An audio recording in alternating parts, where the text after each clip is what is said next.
You know what time it is. You know what time it is.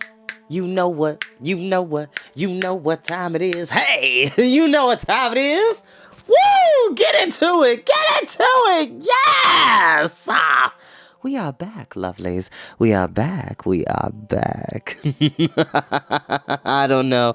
I don't know about you, my friends, but I'm feeling so much more magical. Happy Halloween, kids. No, I'm just kidding. Halloween is still a long way off. Here's the thing. Anybody knows me best. I live for Halloween. It's one of my favorite holidays of the year, if not the favorite. Probably the next one after that would be my birthday and Christmas and Valentine's Day. Those are probably the top four as I think about it. With the fifth one being a very special day that I can talk about at another time. But that's fine. And yes, you heard me correctly. My birthday is a holiday. Your birthday is a holiday in your own way because you were born and you were brought into this world and you bring light and positivity to your friends and your family. So it is good to celebrate you. Don't ever, no matter how old you get. Y'all, I'm 31 years old. I will be 32 in October, Lord willing, next month. At the beginning of next month, because my birthday is October 2nd, 1991, best year ever. I said what I said. For the teachers in the back, 91 was the best year ever, and I'm going to tell you why. Beauty and the Beast, which is my favorite film of all time. Probably second to that would be All Dogs Go to Heaven. If you've seen that movie, you've had a rich childhood. I'll just tell you that much. But Beauty and the Beast is my favorite movie of all time, and it came out in 1991. Terminator 2 also came out in 1991. And lots of cool stuff came out in 91. I don't know. It was literally the first year after the beginning of the 1990s. And it was just a great year for fashion, hip-hop, R&B, pop music, country music, crossovers with different genres of music. The 90s, especially the early 90s, was rich with art and culture and social economic reform and social political reform, slowly but surely. Not a whole lot of progress, but a good amount of progress. But we didn't come to hear that. I say all that to say,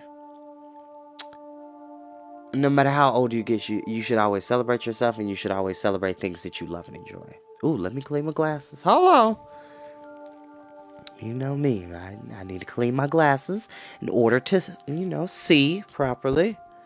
Okay. All right. We are back with Lloyd Alexander's The Prydain Chronicles with Taran Wanderer. We are now in chapter 10. And let's see. I don't care what anybody says. Physical copies of books will never go out of style for me. Even if we have to use recycled paper, I don't care. I honestly think that's how it should be, is we should use recyclable materials to make them into new paper in order to type books. But in order to do that, which I'm pretty sure somebody has tried, the paper has to be durable enough to have print last. So there is that. So we have 21 chapters. We are literally at the halfway point of this book. Because, 11 would be the halfway point, technically speaking. But to me, 10 is a good halfway point with 21 chapters. But, we're back with Taran. Morda, the wizard, has changed Gurgi into a mouse, Fluter into a rabbit, Dolly into a frog, and he tried to change Taran into a beast, but he couldn't, because he said that all of his magic power was sealed away in a piece of his body that he believed that could never be found, but it was that small little bone that they found in a little coffin that was buried, and Fluter was like, throw it away, it's cursed, don't take it with you. Thank goodness. Ooh, excuse me, I'm so sorry. Pardon me, y'all.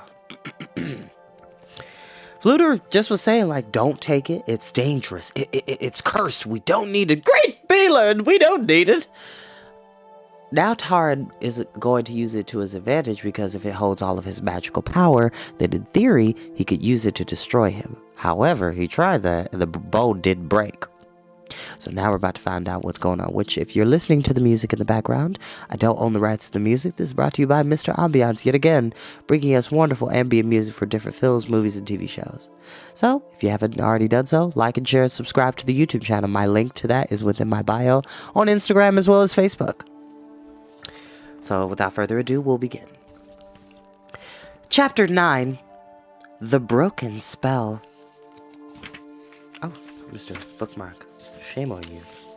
There we go.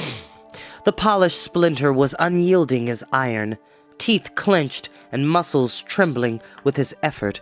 Taran felt he shrugged and struggled against the wizard himself. Lion had dropped weakly to her haunches. Morda sprang free of the unconscious cat and set upon Taran once more, snatching at the fragment. The wizard's fingers locked on the middle of the shard, but Taran clung with all his strength to the ends of it. He felt the splinter bend as Morda strove to wrest it from his grasp. Suddenly, the bone snapped in two. A sound sharper than a thunderclap split Taran's ears.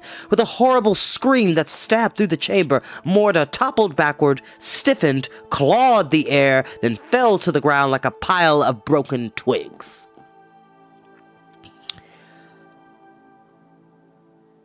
That same instant, the mouse vanished. Gurgi stood at Taran's side.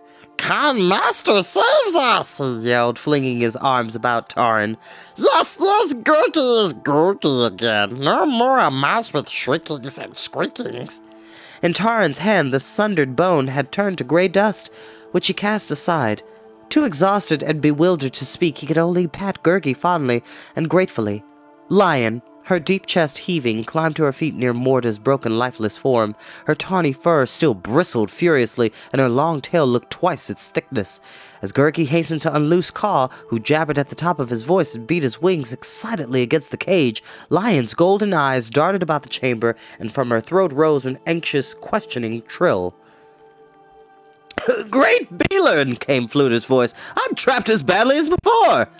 Lion loping ahead of him, Taran ran to a corner of the chamber. The basket in which Morda imprisoned the hare now held the bard, squeezing into it along with his harp and stuck fast with his long strands dangling over one side and his arms flapping helplessly over the other. With some difficulty, Taran and Gurgi set about freeing the bard, who hardly left off stammering incoherently all the while. Fluter's face was ashen from fright. He blinked, shook his ragged yellow hair, and heaved huge sighs of relief. "What humiliation!" he burst out. "A flam turned into a rabbit? I felt I've been stuffed in a wool sack. Great Beelern, my nose still twitches. Never again, I tell you, no good comes from meddling. Though in this case, Taran, old friend, it's lucky you had that bone. Ha ha, easy there. That wicker's jabbing me. Ooh, a rabbit indeed. If I could only have got my paws, hands, on that foul Morda." At last, out of the basket, Fluter threw his arms around Lion's powerful neck. "And you, old girl, if you hadn't come looking for us." He shuddered and clapped to his ears. "Yes, well, let's not think of that." In the doorway stood a short, stocky, stoutly booted figure dressed in russet leather, on his head a round, close-fitting leather cap. Thumbs hooked onto his belt, he turned bright crimson eyes on each of the companions. Instead of his customary scowl, a grin stretched across his broad face. "Dolly!" Taran cried, first catching sight of the dwarf. "It's you again!" "Again?" snapped Dolly, trying to make his voice as gruff as he could. "It always was." He strode into the chamber. For a moment he looked down at Morda and nodded curtly.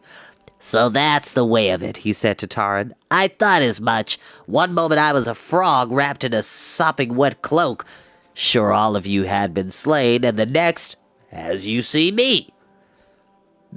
That cat of yours grew restless after a time," Dolly went on, turning to Fluter. "She picked me up, cloak and all, and went off on your trail."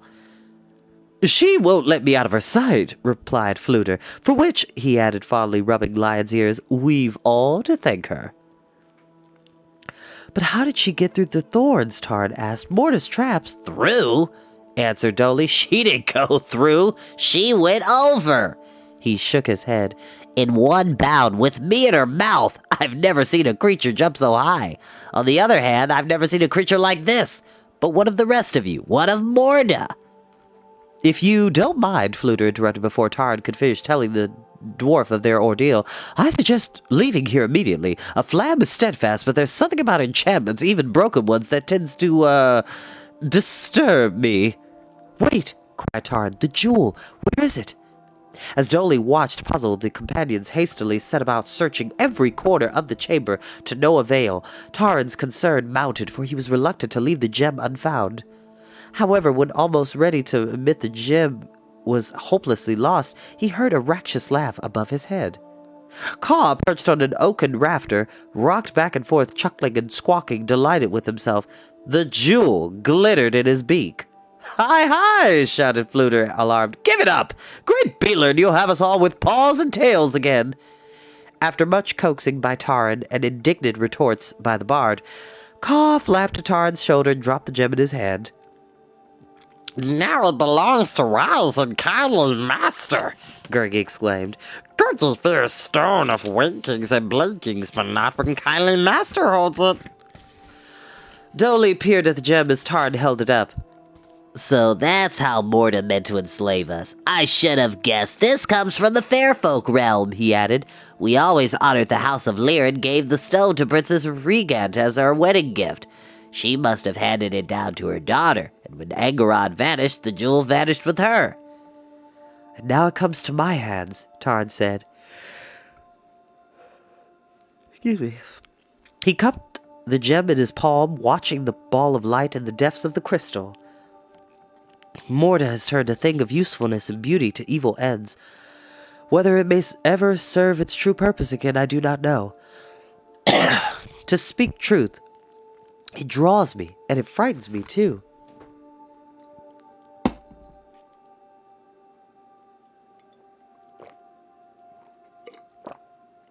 Oh, excuse me.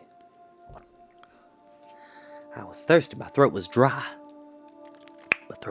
Sorry, kids. Sorry. Ooh. Ooh.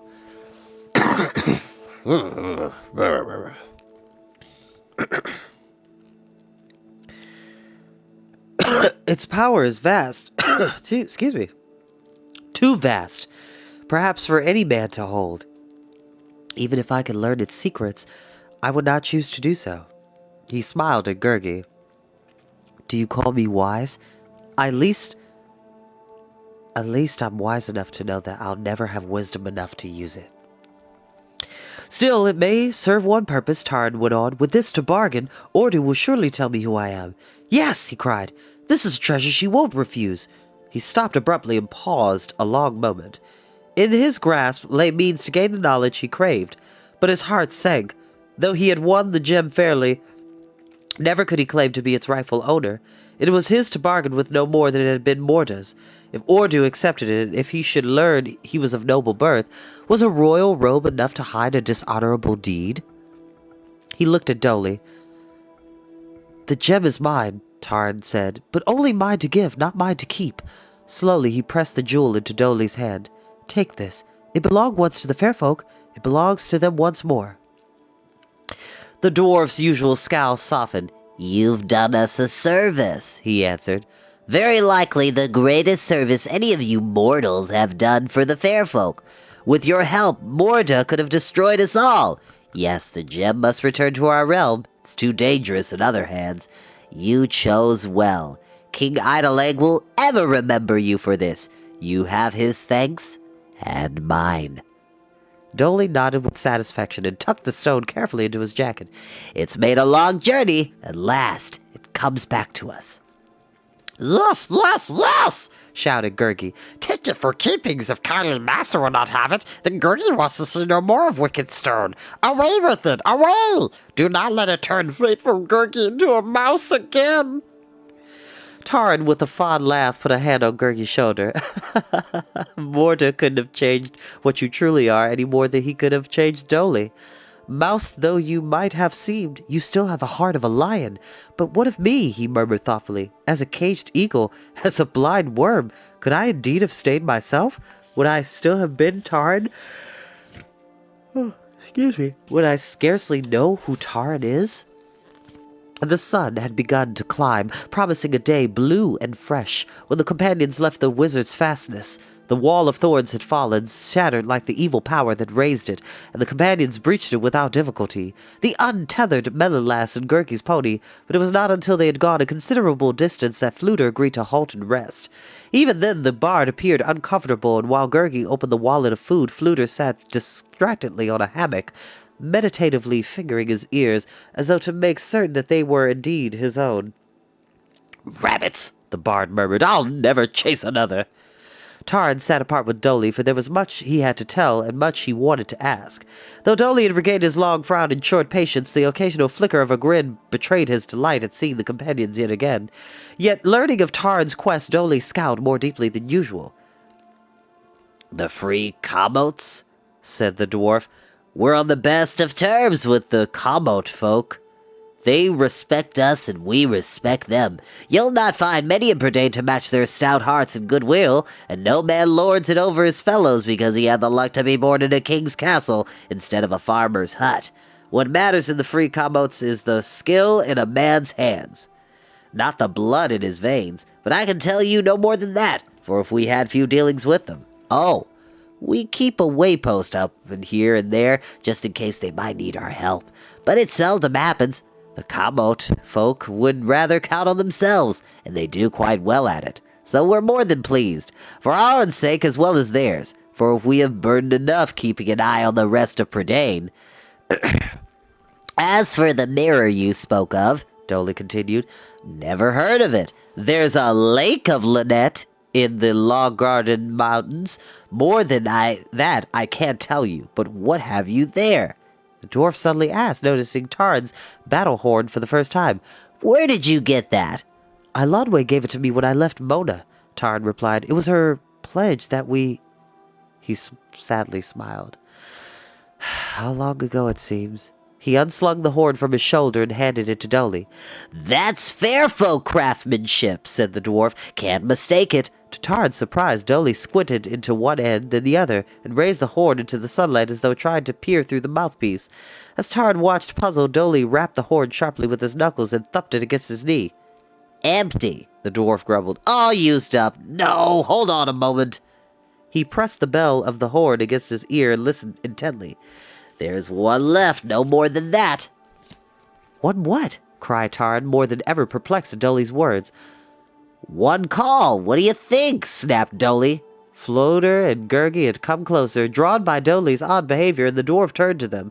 "This was crafted long ago, when men and fair folk lived in closer friendship, and each was glad to help the other. The horn holds a summons to us." "I don't understand," began Taran. "If you listen to me, you would," retorted Dolly, handing back the battle horn.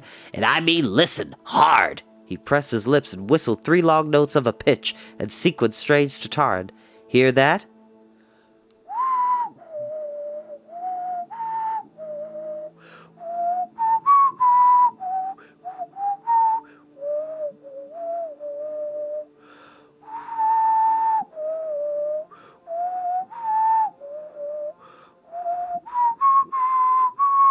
That's not actually the whistle. I love The Legend of Zelda, and I felt like that was an appropriate time to use the Temple of Time song for that. So if you know, you know. For those who are fans of Legend of Zelda, kudos to you. Kudos to you. "Hear that? Sound those notes on the horn, just so, mind you, and no other way. They'll bring you the nearest fair folk who will do whatever they can if you need help. Now do you remember the tune?" Dolly whistled the notes again. Taran nodded and unthinkingly raised the horn to his lips. "Not now, you clot!" shouted Dolly. "Keep it in your head. I told you there was only one summons. Save it. Don't waste it. Someday your life may hang on that call." Taran stared in wonder at the horn. Ilodwe herself knew nothing of this. "You've done me a priceless favor, Dolly." "Favor?" snouted the dwarf. "Ha! No favor at all. The horn serves whoever happens to have it.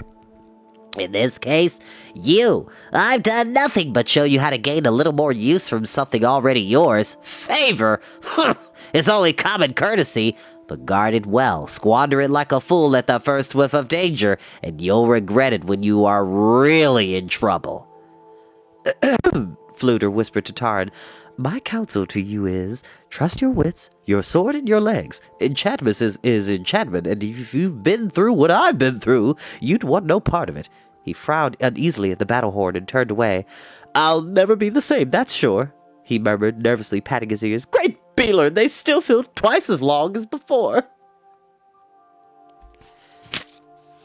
And that is where we will end for today. Again, thank you all so very much for joining me. I hope you enjoy these stories, y'all. Like I said, I pick these stories based off of, these are books that I've read as a kid. Sometimes it's books I've always wanted to read but didn't get a chance to read when I was much younger. And if you ever have a book or a series that you want me to read for Storytime, please message me. Give me the full name, the title of the series, how many books there are, and we can talk about it. And that is something I can incorporate into Storytime. So I do my best to, do pretty good recommendations and books and whatnot. But if you have a story that you would like me to read, please just message me, write me a letter, or shoot me a message on Facebook or Instagram, or send me a quick comment on one of my videos on YouTube. Please do that. We greatly appreciate a constructive critique, constructive criticism. What does that mean?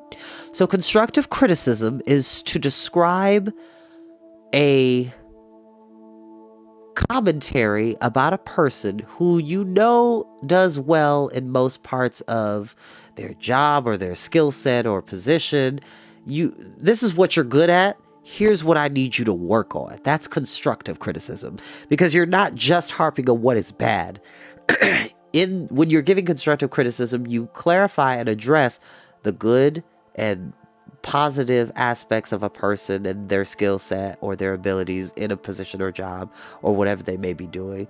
For example, let's say you're a really talented baker. Like, you get the sweetness ratio down, the pastries look full and beautiful and great, but you could be a little nicer when presenting the pastries to the rest of the staff. You could be a great baker but not have the best bedside manner, which means like you could, have great skills and make beautiful culinary art but just not be a nice person to your staff. And that's something you can work on. Like, I understand you get to work very early to do all of the baking. Maybe, try to at least smile and greet people. That's constructive. Like, you do great things with the baking. You do great things with this. And let me make this very clear. This is a random example. This is not about anybody specific. So I don't want any confusion on that. Another example would be, let's say you're really good at baseball or football or softball or basketball, any sport. You're really good at your sport. You can do all of the jump shots and make a great pass, or you can pitch really well to get people out and not even get them to first base, but your grades are lacking. Like, you do really great with focusing on your athletic abilities, but you should probably do a better job of working a little bit more diligently on homework. Let's get you a tutor. Let's get you a study group, a study buddy to help you if you're struggling. That's constructive criticism, because it capitalizes on what you do well and what you do positively, while also addressing things that you may need to improve upon or work on. Does that make sense? So kids, don't ever be afraid of taking constructive criticism. There are people who don't do that, and they just want to critique, and always talk about the bad things about somebody and never address any of the good aspects of themselves or the other person. That's not a constructive critique. That is just pulling somebody down just to be mean. There are certain situations that calls for that, not everyday life. Just saying. But without further ado, I'll see you all next time. Bye-bye.